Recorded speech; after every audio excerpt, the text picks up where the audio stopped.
In 1953, President Eisenhower signed an executive order that purged the federal government of those accused of sexual perversion because they were deemed security threats.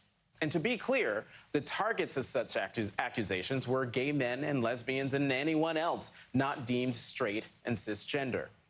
That purge would become known as the Lavender Scare. My, how times have changed. Tonight at 10 p.m., right here on MSNBC, join me for an extraordinary hour of television as I sit down with 6 of the highest-ranking out LGBTQ people in the federal government, all appointed by President Joe Biden. Perhaps the most powerful moment happened during my conversation with Transportation Secretary Pete Buttigieg, the first out LGBTQ person confirmed by the United States Senate to a presidential cabinet. What would you tell your 13-year-old self if you could turn back time? There has to be a share reference in a pride conversation. What would you tell yourself? I guess hang in there. I mean, at 13, I was beginning to understand that I was different. No, not understand. I was beginning to perceive that I was different and not understand. And the understanding that I had to gather was the task of years and years. And I guess it would have been nice to hear, there's nothing wrong with you, just hang in there. But, you know, things worked out great for me. I know not every teen who's realizing that they're different can say that. And so what I really want is you know, 13-year-old Pete came out all right.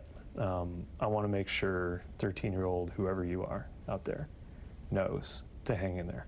That, not to say it'll be easy, but there's a lot of people rooting for you, including the president and people like me.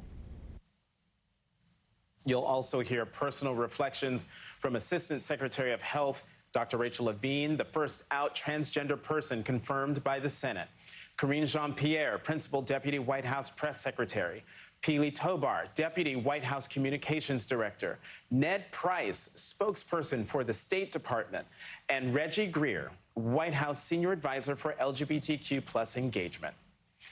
I want to thank MSNBC President Rashida Jones and Senior Vice President Greg Kordick for greenlighting my pie-in-the-sky idea. Thank you, Kyle Griffin, for executive producing a beautiful special, and Misha Wee for the incredible legwork needed to pull off all the interviews. And thank you to everyone on the Sunday Show team. You pulled double duty to get Pride of the White House on the air. A couple of days ago, I got a chance to see in full what you're going to see tonight. Let me share what I wrote to the Sunday Show team afterwards when the enormity of the special hit me. I not only thank them for their great work, but also for producing something historic. Television, I wrote, has the power to change hearts and minds, and it has the power to change lives.